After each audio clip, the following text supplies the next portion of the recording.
It is Friday, September 27th. Oh, end of the month, end of September, coming up here.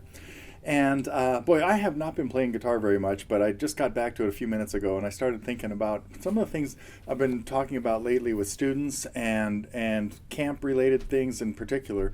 Were some one of the things I spent a lot of time talking about at camp this year was playing by numbers. And what I'm going to be today, I'm going to get to this a little bit later. I'm going to play a little bit first. I gotta get my fingers back in shape, so I'm just gonna improvise a little bit for a few minutes, and then I want to talk about thirds and why they're important and how you can keep track of them and how all kinds of stuff. And what I just played right there was all notes that were thirds apart with a little kind of a mono, well, A's and E's in the bass, all out of, this is a tune of mine, Whodunit is what it's called. And that's the main theme. This is...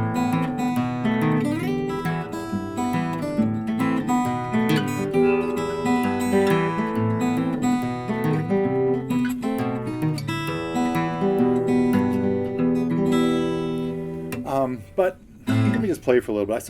I just ran into a picture of Jorma and Jack, who are now, they've got to be in their 80s, right? And they are still cooking away. And it made me think about some of the, these were really early influences on me here. And in particular, it was the second Hot Tuna album I heard before the first one. And that had this on it.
Always a fun one to mess around with. That is, of course, Keep Your Lamps Trimmed and Burning, Gary Davis tune that Jorma did such a great job of advancing Davis's tunes, I guess, into just taking it further than Davis did. Davis created these great tunes and of course, razzle-dazzle finger-picking, and then Jorma just took it to a whole higher level. But really cool. Things like, what else we got? Oh.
Hesitation blues. I'm pretty sure I have a couple. I think I have 2 lessons on that. One on Davis's version, and one on, of course, Hot Tuna's version, and the way Jorma would play it. Let's see. What else would? What I'm on? Let's get to a little heavy duty theory here.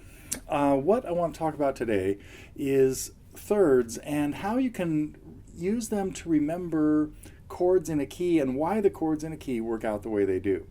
And where we're going to start with this is you're used to thinking of triads, hopefully, depending on where you are in your theory education and evolution. You're used to thinking of triads, major, minor, or diminished, even augmented, as alternating notes, 1, 3, 5. And you kind of memorize a pattern that says, well, if it's a major chord, we need 1, 3, and 5 of the major scale. And if it's minor, we have to flat the third, which means we've got 1, flat 3, 5. Well, the distance of a third, to a note, skipping a note and getting to the next one, essentially from 1 to 3, is either going to be a step and a half or 2, because every distance in a scale, every second in a scale, is either 1 step or a half step. And when we play a major scale, we have a half step between 3 and 4 and a half step between 7 and 8. With me? We still got all this, right? And so if I start on 1 and go to 3, there is no half step there. That's 2 full steps because the half step is between 3 and 4. So the first third in a major scale is a major third because it's 2 steps. Okay, now what we're going to do though is I'm going to number the notes that we're talking about not as 1 and 3, but as what they are. Well, in 1 and 3 it's going to be the same. As what they are in the scale. So the second third in the scale would start on note 2. And a third from note 2 will be note 4. So 2 to 4 is the second third in the scale. And because that that includes the 3 to 4 half step, it's not the same distance as 1 to 3. So the second third in a major scale is a minor third because it's only a step and a half. And any third that crosses or includes the half steps will be a minor third. If it doesn't include either of the half steps, it'll be a major third. So if we kind of go through all 7 thirds in the key, we've got third number 1 is 1 to 3, major third. Third number 2 is 2 to 4. That is smaller because it includes the half step. So it's a minor third. Now we get to third number 3, which would be 3 to 5. Still has the 3 to 4 half step in there, so it's a minor third. Now we get to 4. We just left that half step behind, and now the third from 4 is 4 to 6. Doesn't include a half step, major third. You're seeing a pattern here probably, and you're probably also starting to recognize that this is going to sound familiar if you know what kind of triad falls on every chord in the key. But let's keep going. We get to 5. A third from 5, the third of 5 is 7. Doesn't include a half step yet. We haven't gotten there. We're just going up to 7. So it's a major third as well. So far we've had a major third, a minor third, another minor third, a major third, another major third. Now we're on 6, and a third from 6 is 8, or 1. And that includes the half step is back in play here, so it's a minor third. That's why chord 6 turns out to be a minor chord, just like 2 and 3, which is where our other minor thirds were. And the last one is 7. So 7's third, 8 would be 1 note away, and 7 to 2 is a third. And that's a short third as well. That's a minor third because it started on 7 and had the 7 to 8 half step. So as far as thirds go, when we play these, like in the key of C, I've even done this recently, I think, here on the news. In the key of C, I'm playing a C and its third. This is notes 1 and 3 in the key of C. Well, now I'm going to go to note 2 and 4, which is a different distance. This is a minor third. And now I'm going to go to note 3 and 5, also minor. Then note 4 and 6. I'm at the 5th and 6th frets. Then I'm at note 5 and 7. then 6 and 8, which is short, 7 and 2, short, minor, and back to where I started. And there are my 7/3 in every key. Well, now to expand that into thinking about triads, 3 notes. We just have 2/3 in them. And you know that a major triad has a major third first and then a minor third, because 1 to 3 is a major third and 3 to 5 is a minor third. That's the definition of a major triad. So if we look at notes 1, 3, and 5 as chord number 1, 1 to 3 is a major third, 3 to 5 is a minor third. That's why chord 1 in the key is major. Well, as soon as we get to note 2, the 3 numbers in chord 2 would be 2, 4, and 6. 2 to 4, minor. 4 to 6, major. That's why chord 2 is a minor chord. We extend that to chord 3, and the notes in chord 3, the numbers in chord 3, will be 3, 5, which is small, and 7, which is big. That's why chord 3 is minor. Now we get to chord 4, and again, we've left that half step at 3 to 4 behind, and we have 4, 6, and 8. 4 to 6, big. 6 to 8, small. Major chord on 4, major triad on 4. We get to 5, same deal. 5, 7, and 2 are the 3 notes, the 3 numbers. We're doing this with algebra instead of names of keys, right? 5 to 7, big. 7 to 2, small. So we got a major third and a minor third. Chord 5, consequently, is major as well. 6, 6, 8, and 3. 6, 1, and 3. 6 to 1, 6 to 8, small. 1 to 3, big, minor. And here's where it deviates, because when we start on 7, we have 7, 2, and 4. 7 to 2 crosses the 7 to 8 half step, makes it small. 2 to 4 crosses the 3 to 4 half step, makes it small. This is why we have a diminished chord on step 7. Last thing about, lately I've had a lot of students, we talk about why we don't use the diminished chord very often in a key. We use it all the time. Because the 3 notes that make up chord 7, which are 7, 2, and 4, happen to also be part, if we add 5 to that, if we start on 5, the dominant note in the key, chord 5 has 5, 7, and 2 in it. That's the triad on step 5. Well, if we add the next third in it, which would be note 4 in the scale, we are now playing a dominant 7th chord.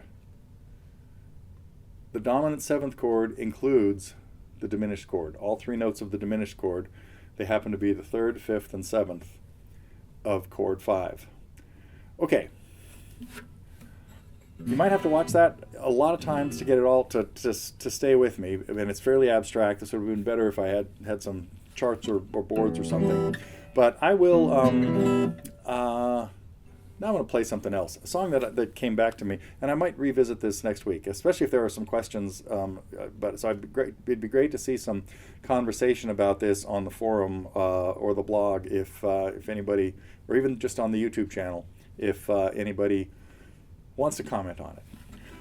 Meanwhile, I want to play an old song of mine. This one's called Jetstream, and I used to use it as an example of the way the guitar can play a lot of different things at the same time when I would do demonstrations for like a middle school class. A friend of mine is a music teacher there, and he'd have me come in. And I would talk about how the guitar can play lots of things. It can play a bass line,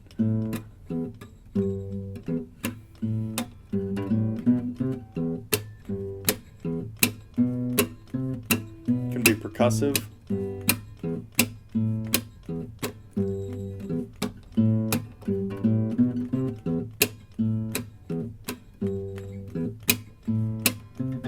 can play harmony,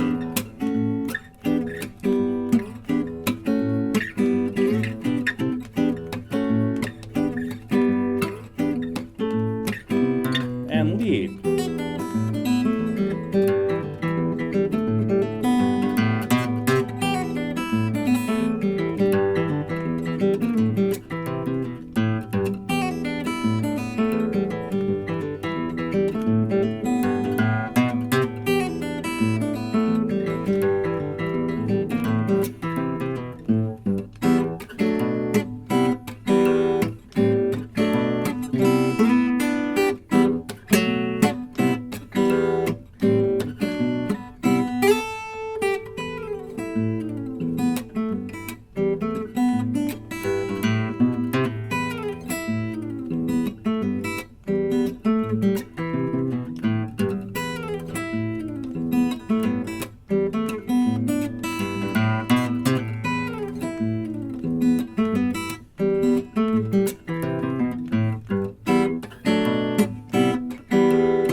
That's about half the song. That's enough for today. But it's every time I remember that one, it's one I wrote about 22 years ago, something like that probably. And it's just always fun to play. So hope you enjoy it. Hope you get a little bit out of the heavy duty thirds discussion. And what's happening next week? We're heading into October. Got no big plans yet, but hopefully we'll get back to some more lesson creation soon. I'm not too sure what I got to find my notes. I've sort of goofed off since camp, and now I got to get back on the train. See you next week.